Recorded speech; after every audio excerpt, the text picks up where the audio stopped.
perkembangan teknologi dan semakin banyaknya jumlah warga digital, semakin besar kemungkinan terjadinya potensi kejahatan kiber. Kejahatan kiber beraplikasi kepada kerugian secara fungsional.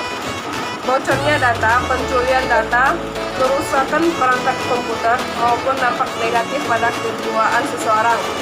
Ada beberapa gangguan yang dapat terjadi ketika berinteraksi dengan teknologi informasi. 1. Backdoor. Backdoor atau dalam terjemahan bahasa Inggris adalah di balik pintu, memiliki pengertian program yang ditanam oleh penyusup ke dalam komputer korban yang bertujuan untuk bekerja secara diam-diam tanpa teridentifikasi oleh si pemilik maupun oleh sistem security dan antivirus yang dipasang pada komputer korban. 2. Program agen penyerangan. Konsep program agen penyerangan sama seperti DDoS. Setelah program dipasang pada komputer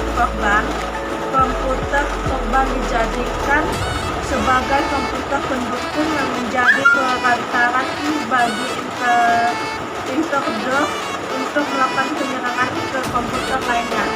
Selain gangguan yang berdampak secara langsung pada perangkat digital, ada beberapa kerugian yang menyebabkan kondisi kesehatan baik secara fisik dan mental pada para penggunanya menjadi terganggu antara lain sebagai berikut. 1. Radiasi gelombang elektromagnetik yang berefek buruk terhadap kesehatan mata, telinga, dan otak karena terlalu sering berinteraksi dengan layar komputer atau ponsel pintar. 2. Kejahatan siber atau cyber seperti pencurian data, perampasan akun banking, akun media sosial, dan kartu kredit. 3. Pelecehan atau cybermonster yang dapat mengakibatkan seseorang menjadi stres. 4.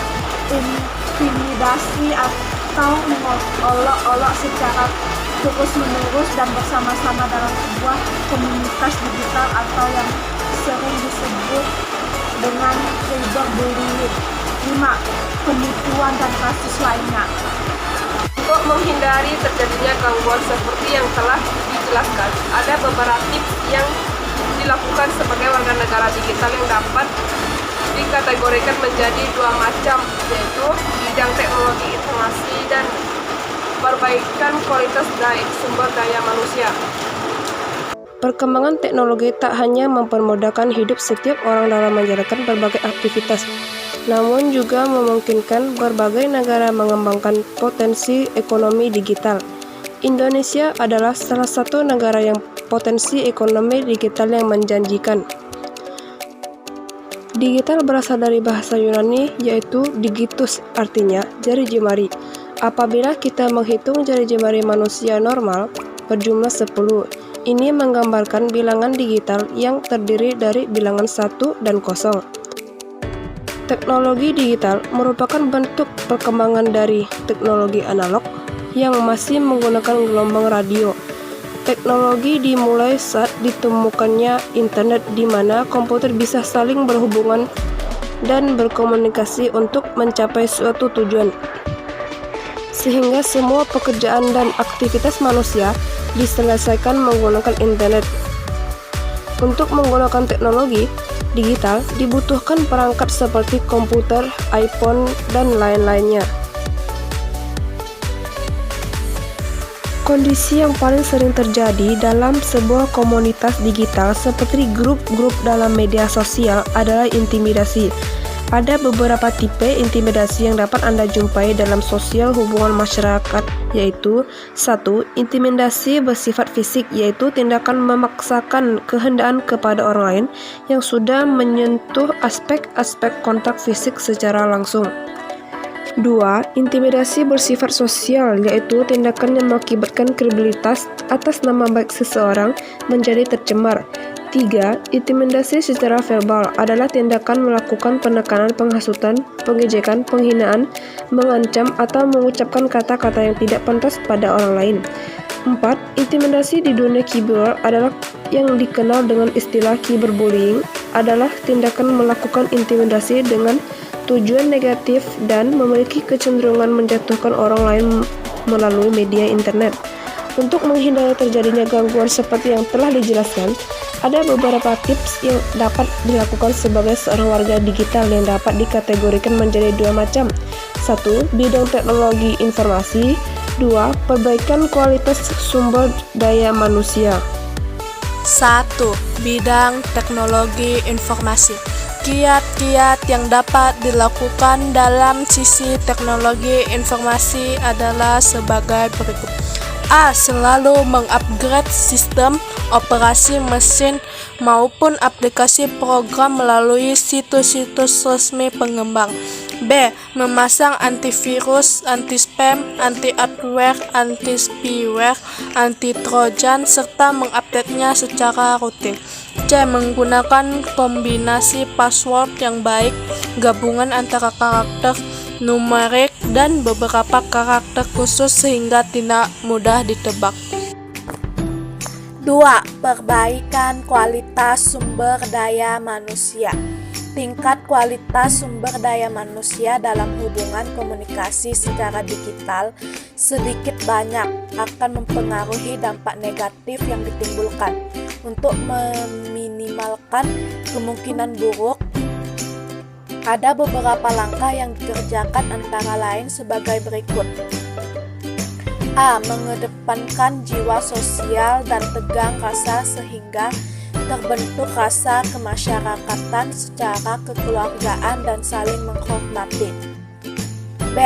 Tidak mengunggah hal-hal yang bersifat pribadi milik orang lain seperti foto pribadi, masalah pribadi, atau kasus tertentu yang menyebabkan orang lain menjadi marah. C. Hindari sikap yang bernada ancaman, hasutan, fitnah, penyebaran hoaks, pengancaman untuk menghindari konflik panjang. Teknologi di era digital berkembang pesat. Salah satu parameter dilihat dengan penggunaan media sosial dalam kehidupan sehari-hari. Era digital ditandai dengan ditemukannya Bluetooth, Facebook, Google Android, dan YouTube, dan diprediksi akan terus berkembang inovasi teknologi selanjutnya. Perkembangan teknologi di era telekomunikasi menjadikan penggunaan internet sebagai media baru. Jika digunakan dengan baik, dapat berdampak positif, yaitu memberikan informasi dan edukasi. Namun, juga dapat berdampak negatif, menjadi malas dan kontraproduktif, menyebarkan hoaks dan informasi palsu. Pilih dan gunakanlah teknologi dengan bijak dan bermanfaat untuk banyak orang. Segala puji dan syukur kami panjatkan kehadiran Tuhan Yang Maha Esa atas berkah rahmat dan hidayah-Nya. Kami bisa menyelesaikan susunan makalah yang berjudul Pembelajaran Meningkatkan Keamanan Digital. Dalam makalah ini, kami membahas tentang pembelajaran yang menggunakan teknologi informasi dan komunikasi. Sebagian penyusun makalah ini, kami sadar bahwa jauh sekali dari kata sempurna. Oleh sebab itu, besar sekali harapan kami agar makalah ini bisa bermanfaat, dan kami juga mengharapkan kritik dan saran yang bersifat membangun untuk kebaikan penyusun makalah selanjutnya. Demikian yang dapat kami paparkan mengenai materi yang menjadi pokok bahasa dalam makalah ini. Tentunya masih banyak kekurangan dan kelemahannya karena terbatasnya pengetahuan dan kurangnya rujukan atau referensi yang ada hubungannya dengan judul makalah ini. Semoga bermanfaat bagi orang yang membaca dan menambah wawasan. Sekian, terima kasih ya.